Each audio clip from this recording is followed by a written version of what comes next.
Okay, here we go. No Chef here. No Chef and Sugar Dot 413 are basically the same person. But I just want to have a different name when I have my cooking hat on. So look how big these pork chops are. These pork chops have been seasoned and marinated in the refrigerator for 2 days because I cleaned them and seasoned them on Saturday. And I'm cooking them today. Just want you to see. These will be really flavorful because you can see the rib part where the fat is. That fat adds so much flavor. And these are bone-in. I do not like the boneless pork chops as much because the flavor is just not there. Actually, the ones with the bone don't even take that much the flavor. You probably can just add a little salt, a little pepper, and put some butter and your oil, like I'm using olive oil for mine, and just kind of pan sear them, and they will be delicious like that. But mine have a little bit of onion powder, a little adobo, a little sazon, a little bit of Mrs. Dash flavor, some fresh ground pepper, and some mustard. Mustard is what I put on there, Dijon mustard, because Dijon mustard really helps tenderize the meat and flavorize at the same time. Okay, so this is what one side looks like. What I basically do is I brown the pork chops on both sides, right? So I let it go for about 2 to 3 minutes on each side.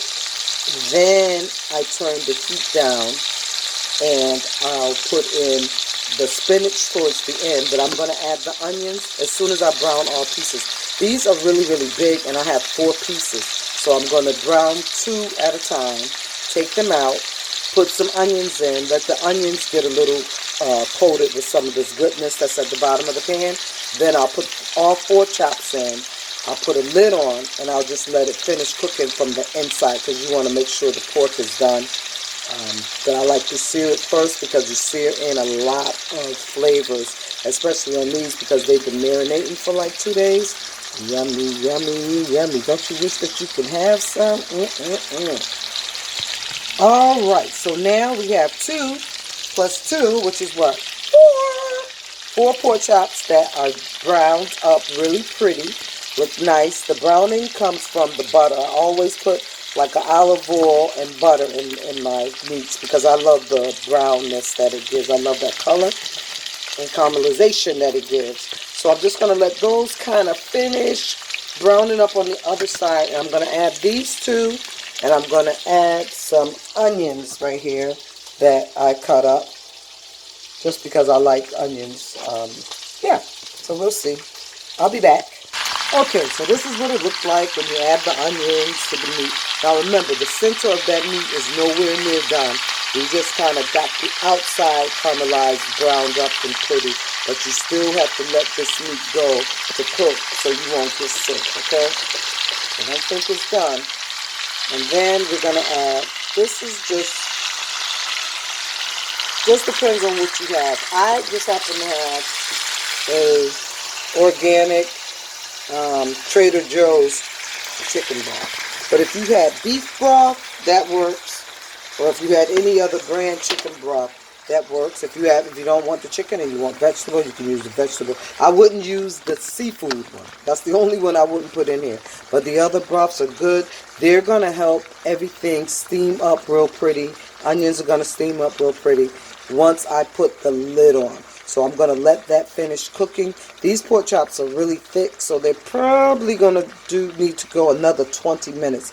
As soon as I think the pork chops are done, I'm going to go ahead and I'm going to sprinkle the spinach on because I want the spinach to go last because I don't want it to be, I want it to be wilted, but I don't want it to be like slimy. So you want to add your spinach last. And if you have any other vegetable, maybe you have some cauliflower, maybe you have some broccoli, maybe you have some small corn on the cobs you could cut and kind of put them on top and then put your lid on. You know, make cooking how you want it to be. Things that you like to eat. You don't have to use what I'm using. You don't even have to use pork chops for this recipe. If you had some bone-in chicken breast, you could use that. You know, it just depends on what you have in your refrigerator. But get in the habit of cleaning your meat real good, seasoning your meat, let it sit for like a day or 2, and you'll see how it's flavored all the way through the bone. All right, so be back. Again, this video is unedited and it's going to contain bloopers and everything because it is unedited. I didn't realize it, but I still have a pack. And these are just regular steamable vegetables. So, you know, they come in all kind of varieties. This one just happened to have cauliflower, carrots, and broccoli. And it has cracked pepper seasoning, so it's already seasoned. So what I'm going to do, I'm going to let the meat finish cooking. And now I put the lid on it so you can see how it's just going to steam because I added the liquid to it. So it's going to finish steaming the meat. And then after about 20 minutes, when I think the meat is almost done, I'm going to add these vegetables and I'll add the spinach and then I can be done. This is like a one pot deal. You can add any vegetables you want, whatever you have on hand, if you have frozen, if you have fresh. And then some people like to add additional starch, so I'm not sure, we might make some rice because the family likes their starches. I personally just want the vegetable and the meat, but we'll see how I feel. Okay, so I don't know if I'm going to show the finished product because I'm basically taped out for the day. I've been making a lot of videos. So you get the drift. You cover the meat, let it steam with whatever kind of liquid, vegetable, beef, or chicken broth. Or some people might use water. I don't use water because I just think it take away from all the seasonings that I work so hard to put on the meat and make it taste good. And then you can dump your vegetables in.